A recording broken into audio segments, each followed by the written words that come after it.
But anyway, guys, good send off, and you guys have a great show. Thank you much. Thank you, Jim. And yes, we will be talking more about Bob Uecker at the 5 o'clock hour, because it is not just the impact he had in Major League Baseball, in pop culture, in everything. Like, you talk about a stalwart in the entire industry, in the entire entertainment industry. So we're going to make sure we give just a bit outside, a little bit of love at the 5 o'clock hour. And you know me, I listen to Uecker a lot. Like, I heard his last game too. So we'll talk about that in the next hour. We'll circle back to that in the next hour. But I think it's really important, because the conversation now that the Detroit Lions are out is Ben Johnson, Aaron Glenn can interview in person. And just like Jim has interviewed, just like every single member here has interviewed, I think it's really time for everybody in the Bears and the Raiders, all these different organizations, to hunker down. And I think one of these news things that just came out just in the last 24 hours, first starting with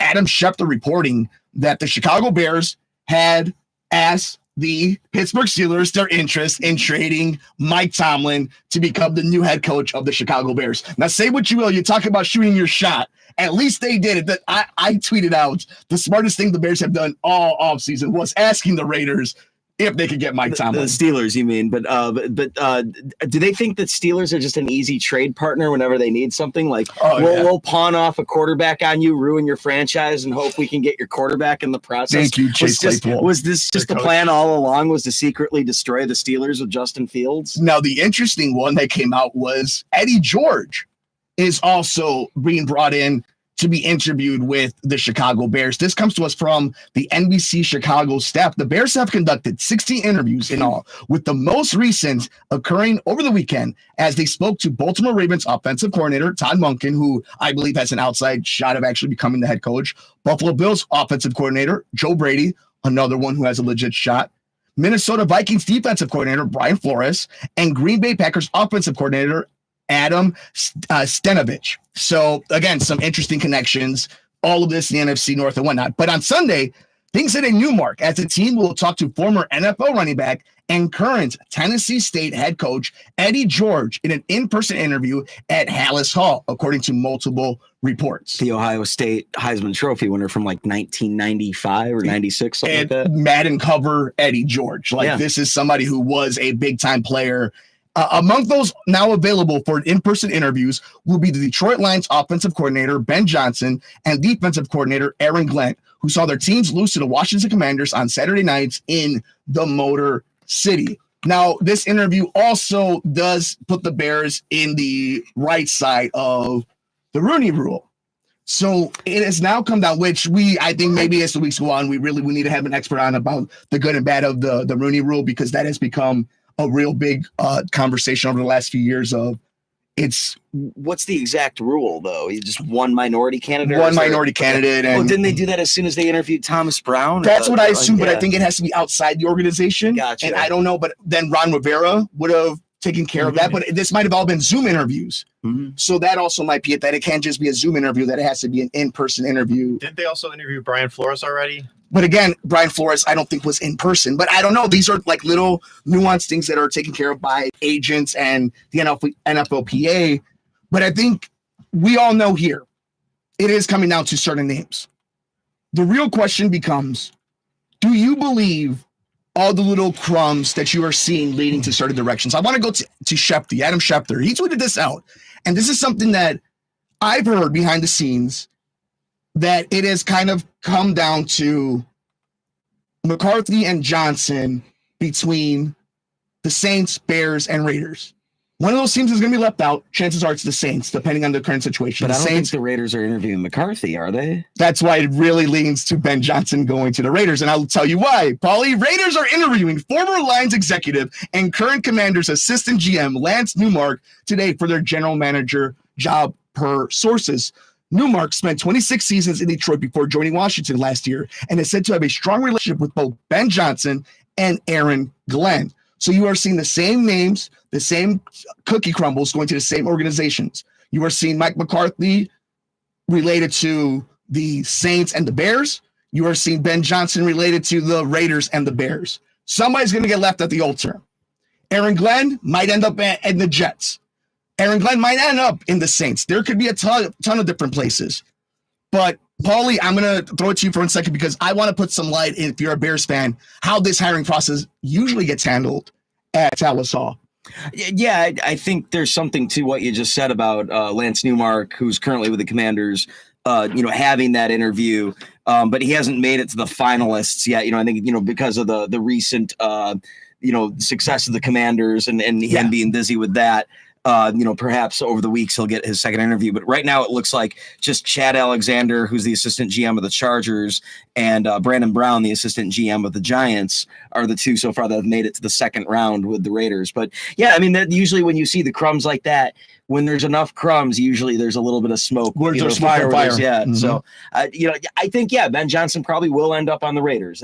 I don't know particularly why he wants to choose the Raiders, and I'm sure we'll all hear it in the press conference. But from someone who's sat through a few of these in the last decade, it always goes back to the this is just a legacy organization, and the Raiders Shield and Al Davis and all that, and it's nothing that has to do with anything right now that's happening. It's the same thing with Chicago. So I get with like Ben Johnson seeing Caleb Williams on the Bears and being like, well, that's a project, that's someone I can work on. There's some good receivers there. There's some good running backs there. There's something to work with there. I see how that's a more attractive job to him, but I'm wondering what's going to attract him to Las Vegas ultimately. Is it the potential that ownership is going to spend more money, or is it trying to create the Raiders as more of an attraction where players are going to want to go there and perform and play versus Soldier Field and Hallis Hall being a little bit antiquated, outdated, or at least the organizational failures being something that's not as attractive.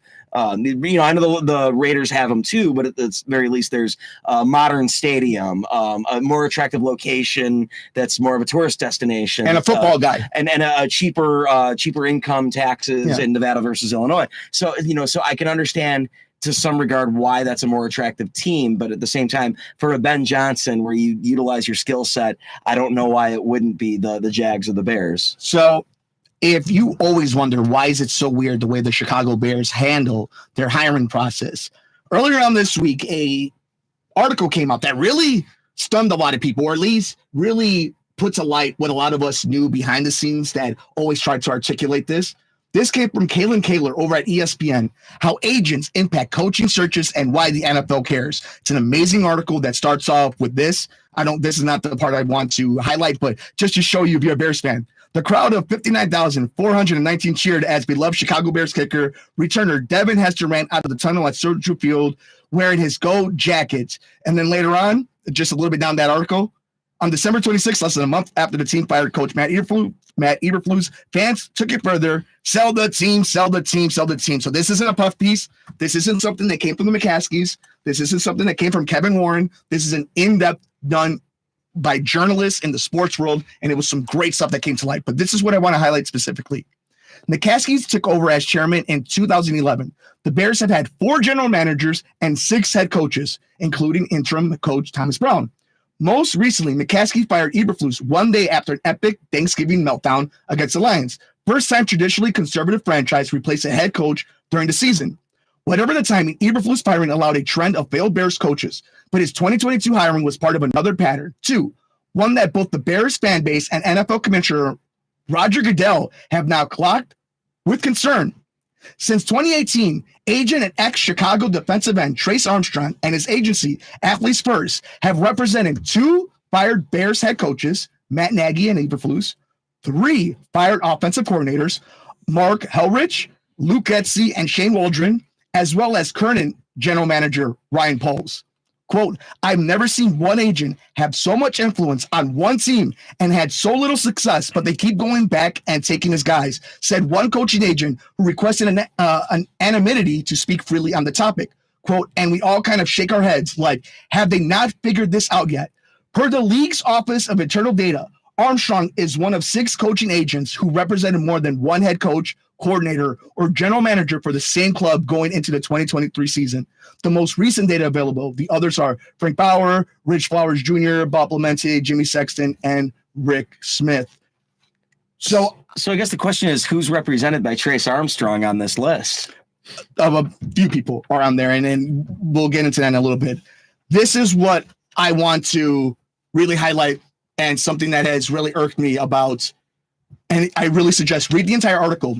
by Kalyn Kahler, How Agents Impact Coaching Searches and Why the NFL Cares.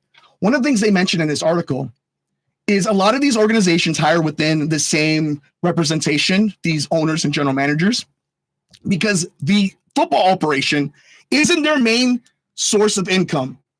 Let's say the team, the Waltons, who own the Broncos, their main source of income is Walmart. One of the only teams in the NFL that their source of income, the only thing that makes them multi-billionaires, is their football team, the McCaskies. Yet they are one of these organizations that consistently looks for help outside, looks for football people. They're the only people in there that should be football people. It's their only job is the Chicago Bears. They can't and won't recognize that they are the problem, that they need somebody. God bless Virginia, but they need somebody to go to church on Sundays with Virginia. They need somebody to go on double dates with Kevin Warren and George McCaskey. They need somebody that doesn't swear on television. This is what this organization has done. And they look at Bill Polian time and time again. They look at Trace Armstrong time and time again. Did you wear the navy and orange? Oh, then we want to hear from you. But they will disparage Olin Kreutz, and George McCaskey will call him a liar. They won't talk to Tom Thayer.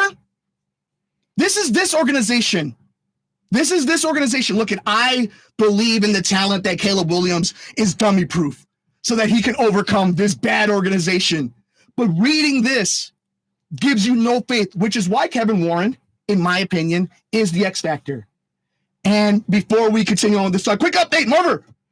Score, Philadelphia 28, Rams 15. 4 minutes and 36 seconds left to go in the game. So you can continue listening to us because this one's over. With an extra point still to go. It looked like Barkley just had like an incredible run in the snow. It's very great visuals, but glad that everyone's keeping it here right now on the Sports I'm not going to assume they make the extra point. I made the mistake last week. And it's going to be an NFC East.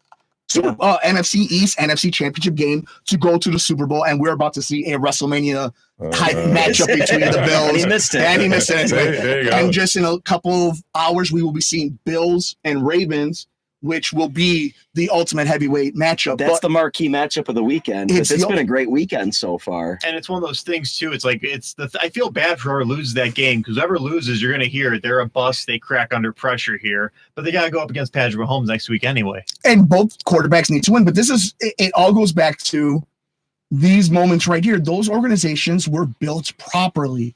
Those organizations have great players, and they find where they did wrong. Let's look at Baltimore, for example. Baltimore saw that they could get Derrick Henry for the cheap, and they realized what he could do to take some of that pressure off of Lamar Jackson, off of that offense, to be able to do something different that they couldn't offer before. You look at the Buffalo Bills. What they did is they opened things up for Josh Allen. You know, you think getting rid of Steph Diggs is going to hurt you, but what it does is it opens up every receiver for Josh Allen. So he's not concentrating. He's not targeting on one person. Obviously, Kansas City comes down to Patrick Mahomes and Andy Reid trusting each other so much. They know the offense so well. And Spags is such a good defensive coordinator that playing an Arrowhead is almost impossible. You're seeing what it means to be a great foundation, what John Harbaugh has done year in and year out. These are all these things. And shout out to Quinn and to Kingsbury and to Jaden.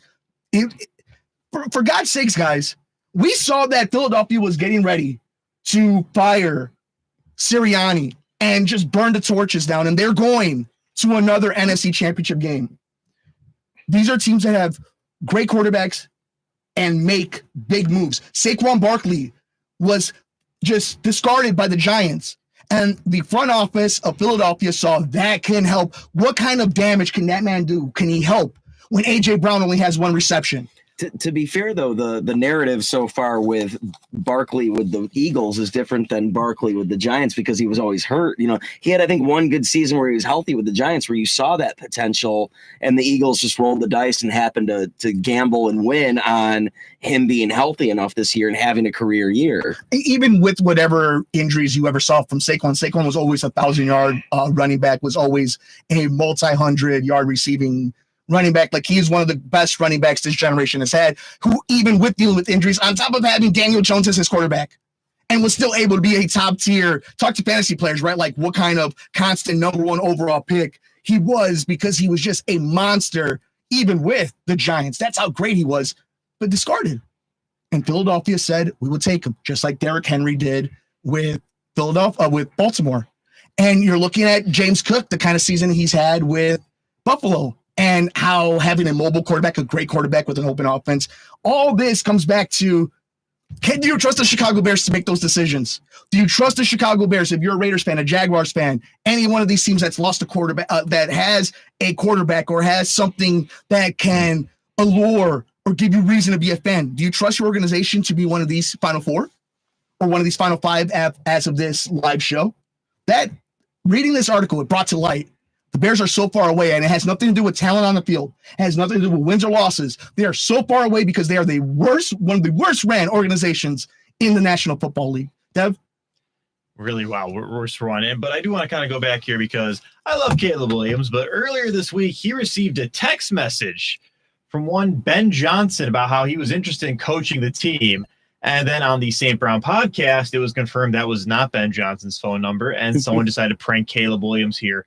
But it does. Well, that'd be tampering anyway, wouldn't it be? Yes. Yeah. But he didn't know his theory. What he told the Brown brothers were that he didn't know because of the they were doing the Zoom interview, so he had no idea like what exactly was going on. And he's a rookie. Like, how much does he actually know about? I blame the looseness of the NCAA and NIL money to have him think that was kosher. But the thing is, what really kind of struck me on there is they asked him, "What would you like in a new head coach?" He said, "I would prefer someone offensively minded." Mm-hmm. And it goes back to this, Mercado. Can you imagine if the Bears listened to their franchise quarterback and what he might be wanting? Marver? That would be a good idea, wouldn't it? Seriously, this is the young kid that we passed up on Bryce Young and CJ Stroud probably for the best. Let's be real here, even though they're kind of performing there. We had this number one overall draft pick 2 years in a row. Like Mercado said, you had to draft quarterback there. We got Caleb Williams. He's supposed to be this once in a lifetime generational talent that they say happens every 6 or so years, but they always make it a big deal here. We got the guy. We see the potential here, and the thing about the Bears, they always do the quarterback is they try to make them into what they want. They try to make Justin Fields a pocket passer. I almost swore on the air. It doesn't work. And when you got to get a Caleb Williams here, you have to I'm going to put my hand on this button here. When you have a guy like Caleb Williams who knows what works and what he wants to do here, you're going to have to listen to him. And I'm sorry, guys, listen to your franchise quarterback. He sold the most jerseys out of any Bears player in history here. The fans like him. The teammates sort of like him. I don't know about him and, oh my goodness, DJ Moore. It doesn't seem like they have the same chemistry. Komet? I know. I literally am like, I just threw Cole Komet in there. But again, this is the guy you want to listen to here. The Bears, I love Lovie Smith, but we learned in the NFC North you cannot be a defensive-minded head coach and be successful in a heavy-minded NFC North. Marvelous, though. I'd love to hear your thoughts on all this. You've been a little quiet here. You've seen more Bears coaches than any of us. I think you're older than some of the people they interviewed. I'm sure glad that Abe Gibron's name came up today. That's he was a real heavy, so to speak. But I mean, I don't know. I mean, the whole thing with the coach, we get too many guys that are assistant coaches, defensive minded, and they eventually look like deer in the headlights on the sidelines. I just like some guy that has a history with gravitas coaching in the NFL. That would be nice, I think, for a change. But, there's no question that we need Caleb to be involved with this. I mean, I don't know if he even knows what he would want specifically in a coach, but I think somebody offensive-minded might be a good idea at this point in time. And like I say, there are a lot of veteran coaches that we've named, among that have won Super Bowls, and whether they'd be interested or we could afford them or what have you, it would be nice to settle this sooner rather than later. Now that Detroit's out of the playoffs, I think we can interview just about everybody we want to. But no matter who the coach is, I think the players, you have to have the skill and you have to have a scheme that's going to work. And the funny thing is, like I was saying earlier, I mean, particularly the first time around, they played their three divisional opponents even, essentially. Mm-hmm. I mean, they had a little trouble in the rematch, except for Green Bay, obviously. But, they're not, as they always say, we're not too far away from being good. So I would expect that that they need to, make sure they have a good offensive line, which I don't know. I mean, obviously Williams is sacked a zillion times. Yeah. So, whose fault is that? But not the coach. Metrics that kind of say that it wasn't completely on the offensive line. Okay. Williams does hold on to the ball for a long time, which once you do that, the pocket collapses and then it's a brand new thing. Even with Dan holding the ball a long time, metrically, it wasn't like he was holding it for 6 seconds. Even the ones that were holding the ball long enough, the metric on the other end should be the offensive line should hold long enough to give him some leeway within a couple of those. But we should also factor in, too, that Williams, despite the fact that he does have good legs, doesn't want to be the scrambling quarterback. But he shouldn't. His body. But that's the difference between like a Mahomes or a Daniels or in this case, Justin Fields, with at least, the comparable how many guys were on the line last year versus this year, where Fields was a scrambling quarterback. So was he better at creating chances because he was able to slip in and out of the pocket, whereas Williams, I think, does all of his reads, holds onto the ball. Williams had 513 rushing yards. Yeah, but versus a guy that had 1,000, and that's the thing is one was a passer. Yeah. One had all the rookie. To your point, if you're Justin Fields and you take that away from him, that's where the Bears messed up. Absolutely. Opposed to if you're Williams, you're using his mobility to get out of problems, to move an inch or two to the left, or even get that first down like a Jaden Daniels. But I'm wondering if you now have to create a run pass option sort of system for him, where it's look, you've made your reads, the pocket's collapsing, maybe consider running no matter what. Which is why when Caleb gets the catfish call and he says he wants Ben Johnson or an offensive minded coach, you have Jaquan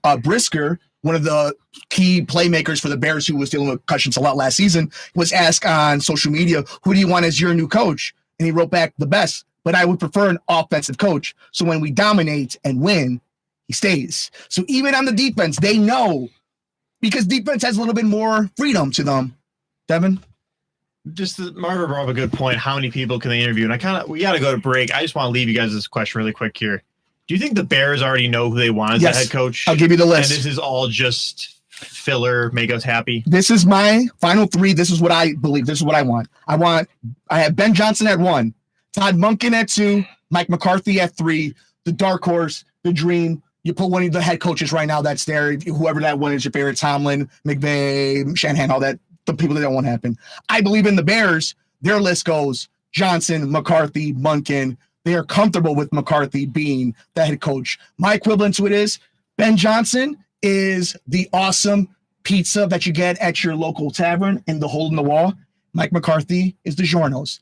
Both are going to fill you up, but there is a difference with enthusiasm and how excited you are. We want to know how excited you are about your thoughts. Marver, before we go to break, give me an update on the game. Oh, we're at 2:44 to go. Philadelphia 28, the Rams 22. So don't cover up State Farm's field in Arizona yet. So we will be coming back to talk about something that I know Paulie and I, we made sure that we wanted to spend some time on. Bob Uecker passes away, his impact on the game. Cubs convention. A lot of things to talk about in Major League Baseball. Do we even want to talk about baseball thanks to the LA Dodgers? We'll talk about it coming up next. He's the marvelous one, Dan Marver. He's Devin Tingle. He's Paul Chivari. I'm Mike Mercado. Let us know your thoughts. Call us at 773-763-9278. You're here on the Sports Cubicle on WCPT 820 Heartland Signal.